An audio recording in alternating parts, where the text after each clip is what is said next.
கர்த்தர் உங்களை நிச்சயமாக ஆசீர்வதிக்கவே ஆசீர்வதித்து உங்களை பெருகவே பெருக பண்ணுவார். கையை தட்டி நீங்கள் விதைத்த விதைக்கான பலனை அறுவடையை நீங்கள் பார்த்து கொண்டு இருக்கிறீர்கள். இன்னும் பல மடங்கு அதிகமாக நீங்கள் பார்ப்பீங்க.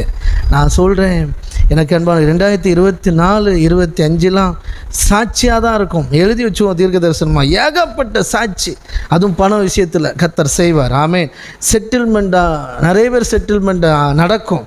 அப்போது நீங்கள் சொல்லும்போது இங்கே வந்து சொல்லுவீங்க சாட்சி, தேவன் என் பொருளாதாரத்தில் இவ்வளோ ஆசீர்வதிச்சார் சொல்லும்போது இந்த காணிக்கை குறித்து பயம் டவுட்டு இருக்கிற எல்லாருடைய அந்த அரண் உடையும் நான் அதை விசுவாசிக்கிறேன்.